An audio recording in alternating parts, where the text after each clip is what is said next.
A student at Klein Oak High School outside Houston who chose to withhold her name spoke to reporters last Wednesday about her protests of the Pledge of Allegiance and the school's response.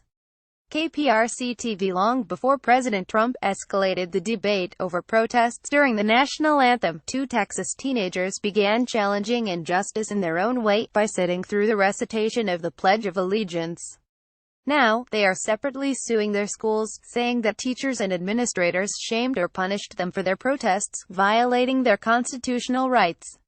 The students, both in the Houston area, said they had received especially harsh treatment in recent months. One school district denied the claims, and the other said it would not comment on any potential litigation. "It just seems that there is something in the air," said Randall Callanan, a civil rights lawyer in Houston who is representing the students, who are both 17. The president may have played a role.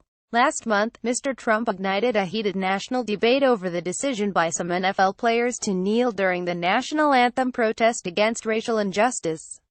Like those athletes, the Texas students, India Landry and another teenager, identified only by her initials, MO, said their protest stemmed from a sense that the nation had failed to uphold the promise of the pledge. "We live in a country where there isn't justice and freedom for all, and so I'm not going to stand for a pledge that says there is," the student whose name was withheld said at a news conference last Wednesday. That teenager, a senior at Klein Oak High School outside of Houston, began her protest when she started high school in 2014, according to a lawsuit filed in federal court last week against 9 school and district officials and the district itself. Over the years, teachers and students criticized her for refusing to stand, and administrators ignored or defended the harassment, according to the teenager and her mother, LaShawn Arsenault. At one point, a guidance counselor suggested that the student switch out of a journalism class whose teacher had insisted she stand, according to the lawsuit. This year, a teacher told the teenagers' class that those who sat through the pledge were comparable to Soviet communists, pedophiles and Islamist extremists, the lawsuit said. Classmates harassed the teenager and in person, including as recently as last week, Mr. Callanan said. Because of the harassment, Ms. Arsenault decided in the spring to homeschool her daughter before allowing her to return to school in August, according to the suit. The teenager, who said on Wednesday that she had a 3.9 GPA, continued to participate in debate competitions while being homeschooled, but at an expense of more than $10,000 to the family, according to the suit. In a statement, the Klein Independent School District disputed the accusations. Klein ISD denies the allegations and, after investigation and discussion with those involved over a 3-year span, finds multiple discrepancies in the allegations, the statement said. The district added that it respected the rights of its students and does not tolerate harassment against them. Ms. Arsenault said her daughter made the decision to protest the pledge on her own, but added that she understood the reasoning. "Obviously in this country I can see there's not liberty and justice for all," Ms. Arsenault said at the news conference.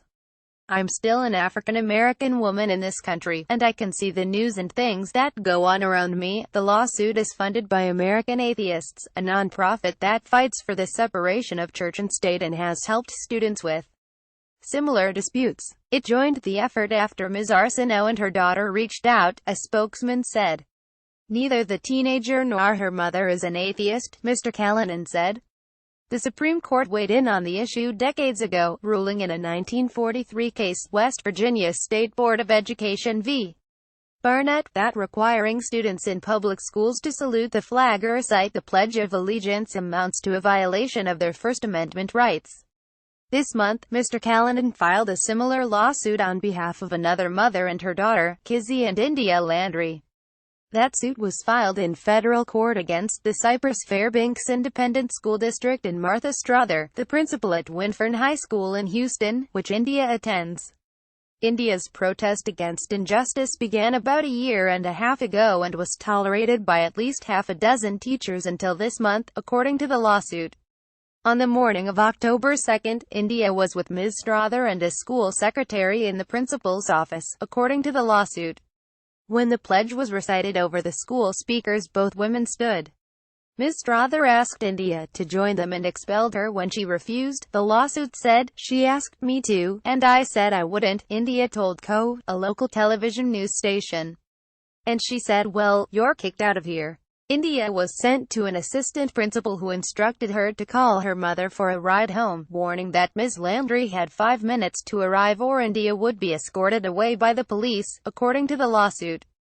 "This is not the NFL," the secretary reportedly said. When Ms. Landry arrived, she was told that Ms. Strother would not see her, according to the suit. At a meeting several days later, Ms. Strother said India could not return to school until she agreed to stand for the pledge, the lawsuit said.